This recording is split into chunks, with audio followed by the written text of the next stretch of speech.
info mes amis, ça vient de tomber à l'instant, l'ONU vient de valider le plan d'occupation du Sahara occidental par le Maroc et l'Algérie a refusé de prendre part à ce vote honteux. Mes amis, une nouvelle page se tourne. Et oui mes amis, effectivement, c'est arrivé il y a quelques minutes, l'info est tombée, l'ONU a donc décidé d'apporter son soutien au plan d'occupation marocain et la majorité elle est quand même impressionnante. Parce que cette résolution a été votée par le Conseil de sécurité de l'ONU et sur les 15 membres présents, vous aviez quoi? 11 voix pour, 3 qui se sont abstenus et l'Algérie, elle, a décidé de ne pas prendre part au vote. Et c'est tout à son honneur. Et qu'est-ce que ça veut dire ce vote? Eh ben ça veut dire que tous ces gens qui se sont mobilisés, tous ces Sahraouis qui se sont mobilisés pour l'autodétermination de leur peuple, eh ben ils ont été ignorés. Des milliers et des milliers de gens éparpillés un peu partout, en Algérie, en Espagne, en France, se sont mobilisés pour permettre l'autodétermination du Sahara occidental. Eh bien mes amis, ils ont été encore une fois ignorés. Et quand on fait d'un peuple un peuple muet, bah malheureusement, il peut réagir avec violence. Et ça nous donne quand même une bonne leçon sur quelque chose. C'est que la Russie et la Chine ne sont pas des alliés des peuples. Ce ne sont pas des pays qui sont engagés pour l'autodétermination des peuples. C'est des impérialistes, un peu comme les autres, sauf que ceux-là, bah on a intérêt à s'allier avec eux. Voilà ce que c'est la Russie et la Chine en 2025. C'est malheureux, mais c'est la réalité, c'est la réelle politique. Tahia al-Jazair, bon courage à ceux qui vont survivre. Le Conseil de sécurité des Nations Unies, New York, session 1030, c'était il y a peu. Et au menu, un dossier qui traîne depuis longtemps, hein, le Sahara occidental. Alors, une résolution a été adoptée, la 2797. Oui. Renouvellement pour 1 an du mandat de la MINURSO. Voilà. Ça, c'est pour l'affichage officiel. L'affichage officiel. Ah oui, c'est justement là que ça devient intéressant, non? Parce que bon, derrière ce vote, ce renouvellement qui a l'air presque routinier, il y a une tension, on la sent, palpable. Des jeux d'influence assez révélateurs. Oui, 11 voix pour, 0 contre. À première vue, on se dit parfait.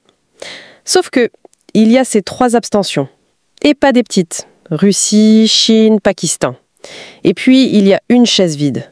Celle de l'Algérie. Exactement. Alors, cette résolution finalement adoptée, est-ce que c'est une avancée réelle ou c'est juste la chronique d'un blocage qu'on connaît bien? C'est la question. Reprenons peut-être les faits bruts, avant de plonger dans ce qui n'est pas dit. Donc, la résolution 2797, elle prolonge d'1 an la mission des Nations Unies pour l'organisation d'un référendum au Sahara occidental. La MINURSO. C'est ça. Le texte, il se base sur le rapport du secrétaire général, le S-20-172, et le projet de résolution lui-même, le S-20-172-192, a été présenté par les États-Unis.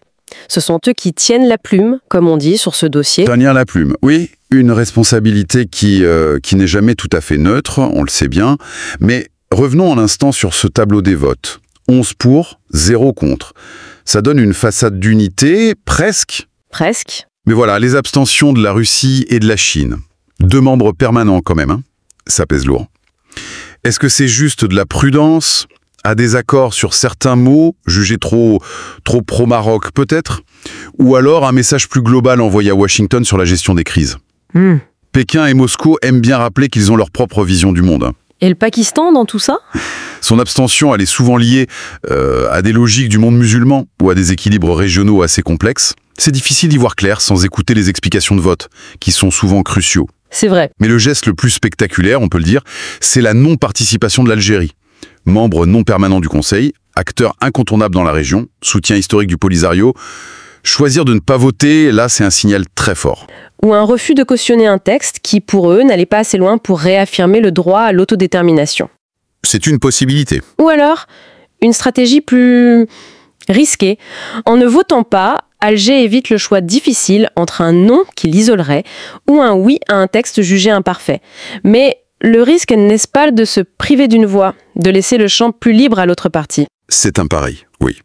Un pari diplomatique audacieux, voire dangereux. Oui. Surtout si l'on se fie aux échos qui ont filtré des couloirs de l'ONU pendant tout le mois d'octobre, juste avant ce vote. Des sources concordantes parlent d'une atmosphère très électrique, d'une vraie bataille diplomatique menée en coulisses. Une bataille. Le mot est fort dans ce milieu d'habitude si feutré. Et cette bataille, elle s'est jouée autour de quoi précisément? Eh bien, selon plusieurs analyses qui vont dans le même sens, il y aurait eu une initiative menée par le Maroc, apparemment avec l'appui de partenaires comme la France et les Émirats arabes unis. D'accord. Et l'objectif prêté à cette manœuvre, c'était rien de moins que de vider de sa substance la résolution. Ah oui, vider de sa substance. L'expression, elle claque dans le jargon diplomatique. Mais ça veut dire quoi concrètement? Transformer la Minurso en une coquille vide? L'idée, en fait, ça aurait été de contourner, de minimiser, peut-être même d'effacer la référence centrale au mandat initial de la Minurso, c'est-à-dire l'organisation du référendum d'autodétermination du peuple sahraoui. Le cœur du réacteur. Exactement. Un principe qui est pourtant inscrit dans toutes les résolutions depuis les années 90. Si ça avait abouti, la Minurso aurait pu devenir une simple mission d'observation du cessez-le-feu, complètement déconnectée de toute perspective de règlement politique basée sur la consultation des Sahraouis. Ce qui aurait été énorme. Un séisme, oui. Un abandon pur et simple de décennies de doctrine de l'ONU sur ce conflit. Un conflit que l'Union africaine et l'ONU elle-même qualifient de dernière question de décolonisation en Afrique. C'est ça. Ça aurait validé une sorte de statu quo très favorable à la position marocaine. L'autonomie sous souveraineté marocaine comme seule et unique solution. Tout à fait. Et c'est précisément là que, toujours d'après ces analyses, l'Algérie serait montée au créneau. On part d'une contre-offensive diplomatique très intense, menée tambour battant pendant tout le mois d'octobre, Ah oui, pour préserver l'intégrité du mandat de la Minurso et surtout cette référence au référendum. Une vraie bataille rangée apparemment. Discussion bilatérale, pression sur d'autres membres du Conseil.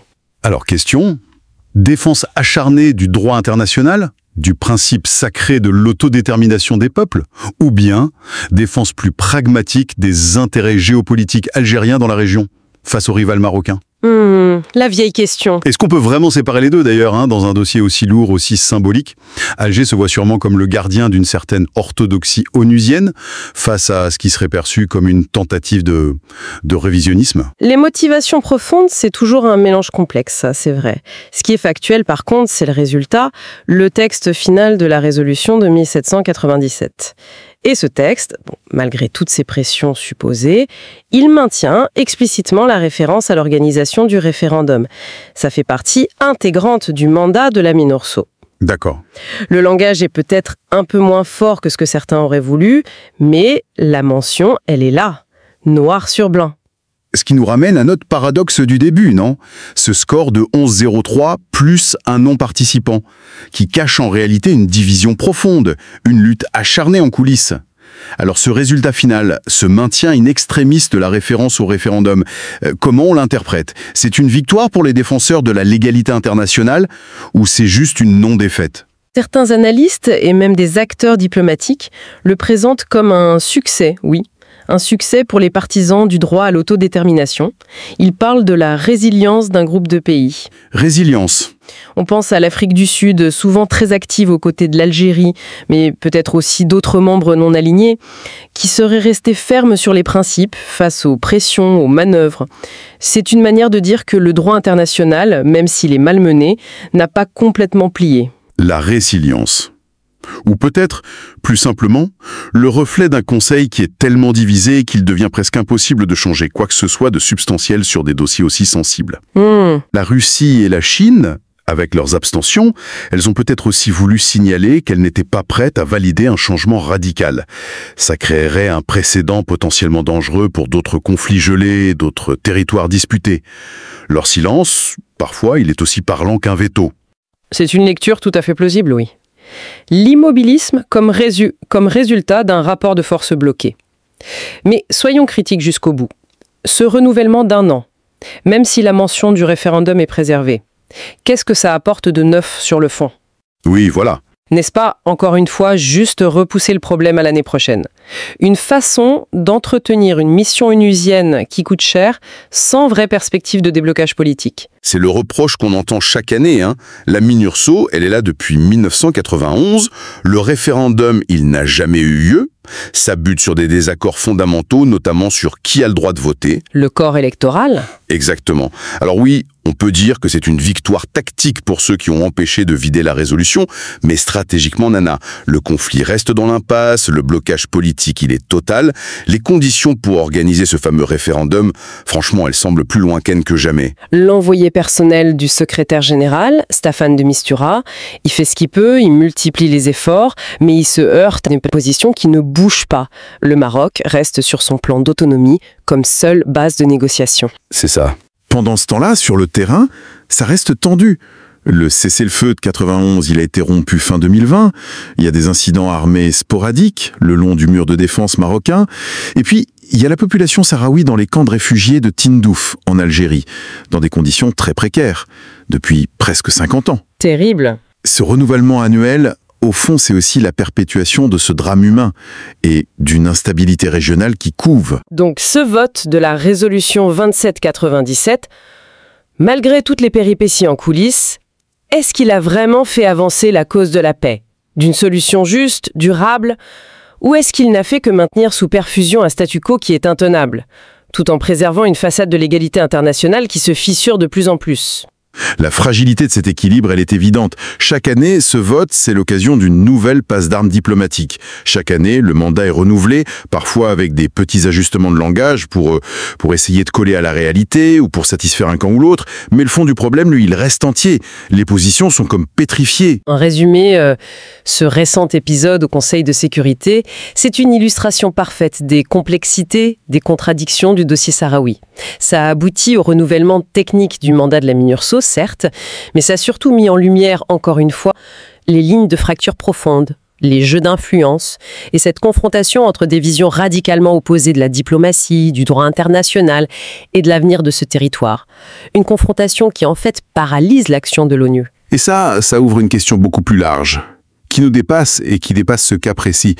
Qu'est-ce que cet épisode nous dit sur la capacité réelle des mécanismes onusiens et du Conseil de sécurité en particulier à imposer des solutions conformes au droit international quand les intérêts des États et surtout ceux des puissances ou de leurs alliés régionaux sont aussi divergents, aussi frontaux? Est-ce qu'on assiste à une lente mais inexorable érosion du principe même d'autodétermination, grignoté par les réalités géopolitiques, les stratégies de puissance et cette politique un peu cynique du fait accompli sur le terrain? C'est une question qui pèse lourd, bien au-delà des sables du Sahara,